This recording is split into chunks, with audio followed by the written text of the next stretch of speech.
আন্দোলন করেছি শেখ হাসিনা চলে যাক, আর এখন আন্দোলন করতেছি আমরা শেখ হাসিনা আসলে আমাদের কি হবে।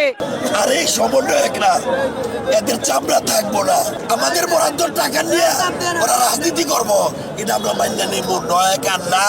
এখানে যে চিকিৎসা দেওয়া হয়েছিল এর বাইরে ওনারা আর উন্নত কোনো ধরনের চিকিৎসা ওনারা পান নাই।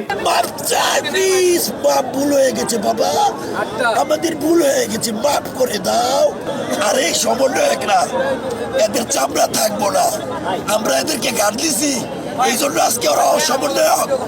এই সমন্বয়করা আজকে এদের ভিতরে লোক ঢুকে গেছে গা, দেখছে সমন্বয়ক হয়ে কোয়ারিগারি টাকা পাওয়া যায়, এখন এমপি মন্ত্রীর লোক ঢুকে গেছে গা। ওরা এমপি মন্ত্রী হওয়ার জন্য যে পরিমাণ কাজ করতেছে তার নিম্নতম কাজও আমাদের জন্য করে নাই। আপনারা দেখছেন, নিচু করে ধরেন, ক্যামেরা আটকে যাচ্ছে।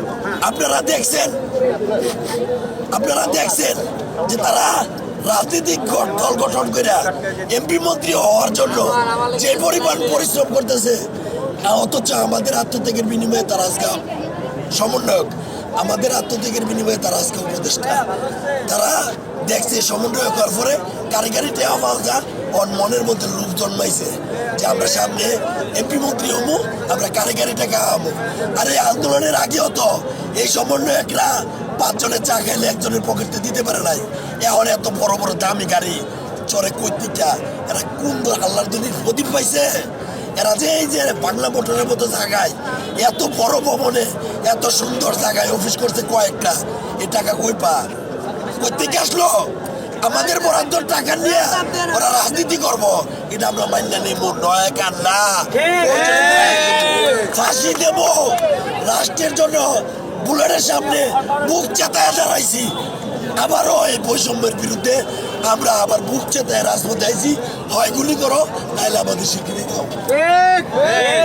আমরা আগে থাকতাম শেখ হাসিনা চলে যাক, আমরা কেন আজকে বৈষম্যের শিকার? আমরা কেন ধারে ধারে ঘুরবো? আমরা কেন জুলে ফাউন্ডেশনে যাইয়া ঘন্টার পর ঘন্টা দিনের পর দিন আমরা কেন বসে থাকবো? আমাদের সন্তানদের কি লেখাপড়া নাই? আমার সন্তানদের কি কাজ নাই? আমরা কেন যাব? আমরা ক্যাটাগরি করছে, এই ক্যাটাগরি তো আমরা মানি না। আমরা সবাই আহতরা এক, আমরা সব আহতরা এক।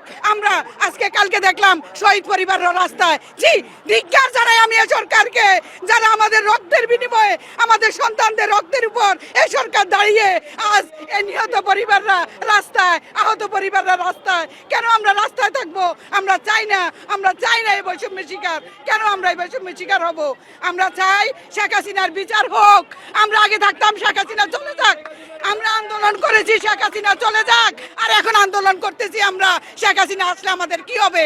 কেন আমরা এটা ভয়ে থাকবো? কি জন্য আমরা এর ভয়ে থাকবো? আমরা এর ভয় চাই না। আমাদেরকে হয়তো বেঁচে থাকার অধিকার দেন, না হয় আমাদেরকে মেরে ফেলুন। একজন মানুষের যদি 10% ভিশন লস হয় আঘাতের কারণে, তার হয়তো 90% থেকে গেল, সে 90 থেকে 95-এ সে উন্নীত হওয়ার সম্ভাবনা আছে। আর যার 0% আছে, যার 5% আছে, তার 1 ভাগ 2 ভাগের বেশি হয়তো উন্নতি হওয়ার চান্স কম। তো অধিকাংশ রোগীদেরই কিন্তু গুলিতে আহত হয়েছিলেন এবং তাদের শুরুতেই কিন্তু দৃষ্টিশক্তি একদম খারাপ অবস্থায় আমাদের কাছে প্রেজেন্ট করে। তো আমরা চেষ্টা করেছিলাম যে আকৃতিগত ঠিক রাখা এবং এর মধ্যে থেকে যদি তাদের 2%, 5%, 10% যতটুকু তাদের উন্নতির সুযোগ থাকে সেই সুযোগটা আমরা নিতে চেষ্টা করেছি। চক্ষু বিজ্ঞান ইনস্টিটিউট থেকে এ পর্যন্ত কি কাউকে বিদেশে পাঠানো হয়েছে চিকিৎসা? হ্যাঁ, আমাদের প্রায় এই পর্যন্ত 11 জনের মতো দেশের বাইরে গিয়েছিলেন এবং আমি চক্ষু রোগী, এবং এখনও পর্যন্ত 9 জন আছেন, 2 জন ফেরত আসছেন, এবং যে 2 জন ফেরত এসেছেন আমি যতটুকু জানি যে ওনাদের ভাষ্য হচ্ছে গিয়া এখানে যে চিকিৎসা দেওয়া হয়েছিল এর বাইরে ওনারা আর উন্নত কোনো ধরনের চিকিৎসা ওনারা পান নাই। এবং যে 8-9 জন, এখন যে 8 জন দেশের বাইরে আছেন ওনাদের সাথে আমার যোগাযোগ হয়, ওনারা বলছেন যে সিঙ্গাপুরে চিকিৎসা নিচ্ছেন, এই চিকিৎসার মধ্যে বাংলাদেশের চিকিৎসার থেকে কোনো ধরনের ফারাক নাই। দ্যাট মিনস ওনারা যে দৃষ্টিশক্তি উন্নতির আশায় গিয়েছিলেন সেই আশাটা ওনারা দেখতে পাচ্ছেন না। নিউ ইয়র্ক থেকে সম্প্রচারিত TVN 24 টেলিভিশন, বিশ্বজুড়ে বাঙালির কণ্ঠস্বর।